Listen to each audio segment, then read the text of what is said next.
Assalamualaikum warahmatullahi wabarakatuh dan selamat malam. Perkenalkan, saya Christine Yulinianing Sigora dari kelompok 2 praktikum kristalografi dan mineralogi. Adapun tujuan saya dan teman-teman saya membuat video ini untuk menjadikan syarat dalam menuntaskan nilai garis kami. Adapun saya akan membahas apa itu mineral dan kristal serta fungsinya dalam dunia pertambangan. Nah, apa sih itu mineral?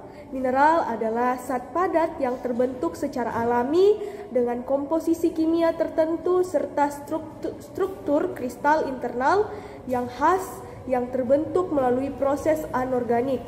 Namun beberapa di antaranya seperti yang ditemukan dalam tulang terbentuk secara organik dan organisme hidup. Lalu, apa itu kristal?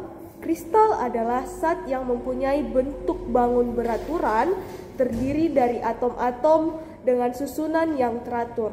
Lalu, apa kegunaan atau manfaat dari mineral?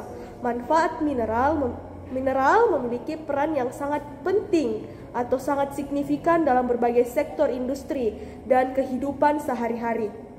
Salah satu kegunaan utama mineral sebagai bahan baku industri manufaktur, misalnya biji besi diolah menjadi baja yang digunakan dalam pembangunan gedung, jembatan, dan infrastruktur lainnya. Lalu aluminium yang dihasilkan dari bauksit sangat berharga dalam industri penerbangan dan otomotif karena sifatnya yang ringan dan kuat.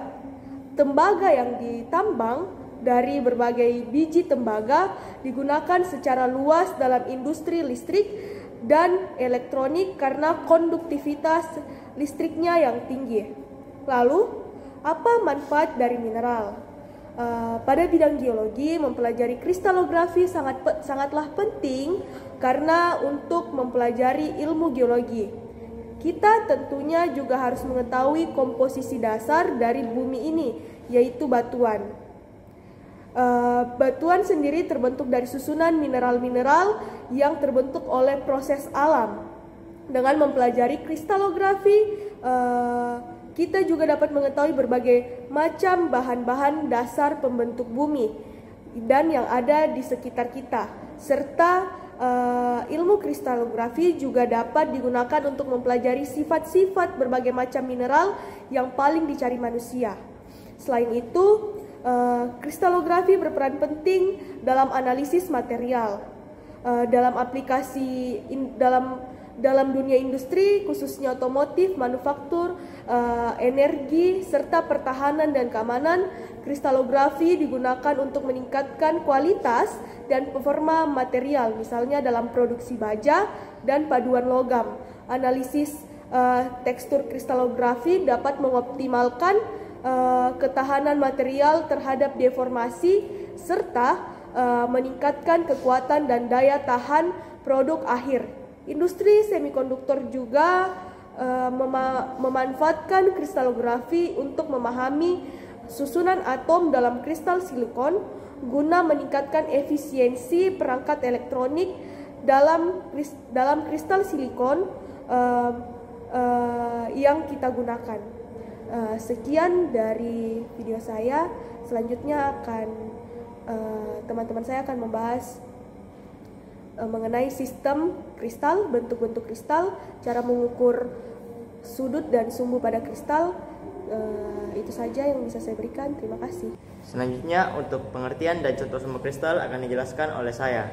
Perkenalkan, saya Jovancia dengan NIM D11124138 yang akan menjelaskan pengertian dan contoh sumber kristal dalam kelompok 2.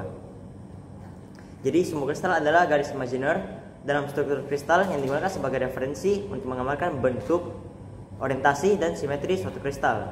Nah, sumbu ini membantu dalam mengklasifikasikan kristal ke dalam 7 sistem kristal berdasarkan panjang dan sudut antar sumbu.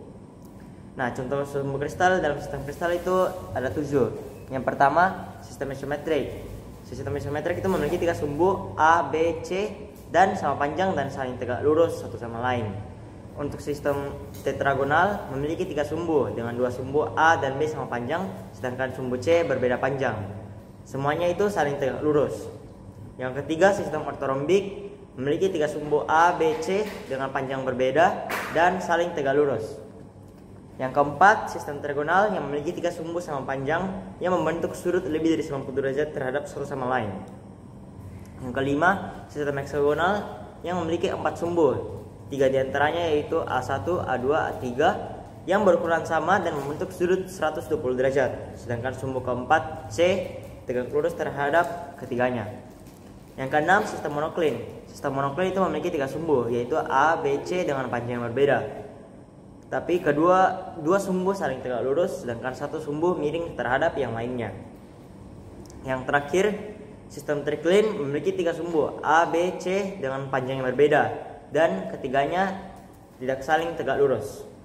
Untuk materi selanjutnya akan dijelaskan oleh teman saya. Perkenalkan, nama saya Irsan Pranruki dengan NIM D11241-058. Saya akan meneruskan cara pengukuran sumbu dan sudut pada kristal. Ini adalah sebuah peraga dari stasiun 2 dengan nomor peraga 10. Untuk pengukuran sumbu kristal, kita dapat melihat bagian kedepannya itu adalah sumbu A, yang ke samping itu adalah sumbu B, dan secara vertikal itu adalah sumbu C. Kita akan mengukur sumbu B nya berapa, sekitar 4 cm. Sumbu A nya juga itu sekitar 4 cm. Sumbu C nya itu 8 cm. Jadi dapat diperoleh itu A sama dengan B, tidak sama dengan C. Untuk pengukuran sudut kristal, kita itu dapat melihat, memproyeksikan itu pada kristal itu dapat melihat sebuah sudut di dalam kristal tersebut. Jadi di sini antara sudut B dan C ada sudut alfa yang terbentuk yaitu 90 derajat. Pada sumbu C dan A terdapat sumbu beta yang terbentuk 90 derajat. Pada sumbu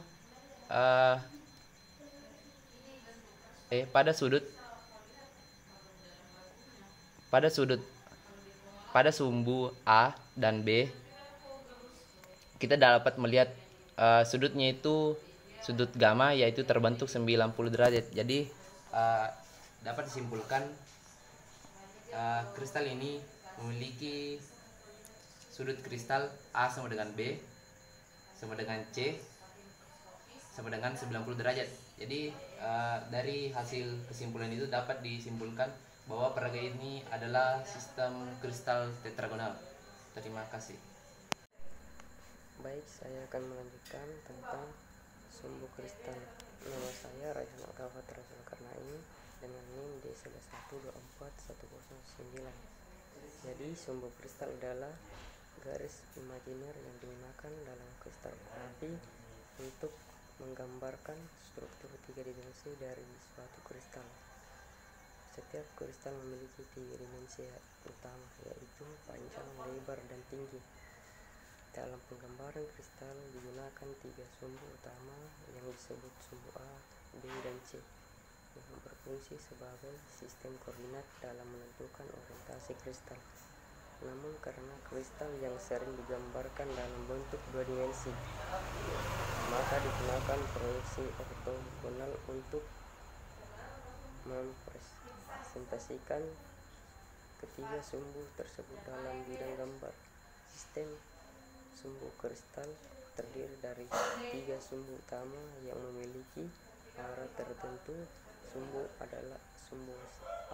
adalah sumbu yang letak lurus terhadap bidang kertas, yang berarti sumbu ini mengarah ke depan atau ke belakang dalam representasi 3 dimensi. Sumbu B merupakan sumbu horizontal pada bidang kertas yang menggambarkan lebar dari kristal. Sementara itu, sumbu C adalah sumbu vertikal pada bidang kertas yang mewakili tinggi dari kristal. Ketiga sumbu ini membentuk sistem koordinat kristalografi yang digunakan untuk memahami susunan atom dan struktur kristal dalam berbagai sistem kristalografi. Salah satu karakteristik penting dari sistem koordinat kristalografi ini adalah panjang ketiga sumbu dan besar sudut di antara mereka. Sekian dari saya. Selanjutnya akan dijelaskan oleh teman saya. Perkenalkan, nama saya Farsya Kurniawan dengan akhiran NIM 008. Di sini saya akan menjelaskan bentuk-bentuk kristal yang saya akan lanjutkan dari penjelasan teman saya. Bentuk-bentuk kristal mengacu pada geometri atau bentuk eksternal dari suatu kristal yang ditentukan oleh susunan internal atom atau susunan internal molekul yang membentuknya. Yang pertama ada bentuk sistem kubus atau isometri. Isometri ini terbagi menjadi 3 sumbu yang saling tegak lurus dan memiliki panjang yang sama. Bentuk kristalnya itu kubus, oktahedron, dan contoh kristalnya yaitu emas atau NaCl. Yang kedua ada tetrahedral. Tetrahedral adalah 3 sumbu yang memiliki panjang yang sama dan membentuk sudut 120 derajat dalam satu bidang tetapi tidak saling tegak lurus. Bentuk kristalnya yaitu prisma tetrahedral atau piramida. Contoh kristalnya itu ada silika atau SiO2. Yang ketiga ada heksagonal. Heksagonal adalah 2 sumbu yang panjangnya sama dan membentuk sudut 120 derajat, sedangkan sumbu ketiganya tegak lurus terhadap keduanya. Bentuk kristalnya itu prisma heksagonal dan piramida heksagonal. Contoh kristalnya itu kuarsa atau SiO2. Yang keempat ada ortorombik. Ortorombik adalah 3 sumbu yang saling tegak lurus dengan panjang yang berbeda. Bentuk kristalnya prisma atau piramida ortorombik. Contoh kristalnya itu sulfur dan kalsium karbonat. Yang kelima ada sistem monoklin. Sistem monoklin adalah 2 sumbu yang saling tegak lurus, sementara satu sumbu membentuk sudut obliku dengan kedua sumbu lainnya. Bentuk kristalnya yaitu prisma monoklin. Contoh kristalnya itu gibson. Yang selanjutnya adalah triklin. Triklin adalah tidak ada sumbu saling tegak lurus dan panjang ketiga sumbu berbeda. Bentuk kristalnya itu prisma triklin dan contoh kristalnya ada feldspar. Mungkin sekian dari penjelasan saya. Yang penjelasan lanjutan akan dilanjut oleh teman saya. Terima kasih. Selanjutnya pembahasan mengenai stasiun 2 akan dijelaskan oleh saya, Clarissa Prilia dengan NIM D112411027. Jadi pada stasiun 2 ini terdapat 2 maket, yaitu maket nomor 10 dan maket nomor 28. Pada maket nomor 10 ini setelah dilakukan observasi serta pengukuran menggunakan penggaris dan busur derajat, kami mengetahui bahwa hubungan antar sumbu pada maket nomor 10 ini adalah A sama dengan B, tetapi tidak sama dengan C. Dan sudut kristalografinya yaitu alfa sama dengan beta sama dengan gamma, yang dimana merupakan 90 derajat. Dari hasil observasi tersebut, kami mengetahui bahwa maket nomor 10 merupakan sistem kristal tetragonal yang memiliki contoh mineral zirkon. Selanjutnya pada maket nomor 28 kami melakukan observasi pula sama dengan maket nomor 10 tadi, menggunakan penggaris dan busur derajat sehingga kami dapat mengetahui hubungan antar sumbu pada maket 28 ini adalah A tidak sama dengan B, tidak sama dengan C, serta sudut dari kristalografinya alfa tidak sama dengan beta dan tidak sama dengan gamma. Dari hasil observasi pada maket nomor 28 ini kami mengetahui bahwa maket 28 ini merupakan sistem kristal triklin yang mempunyai contoh mineral albit.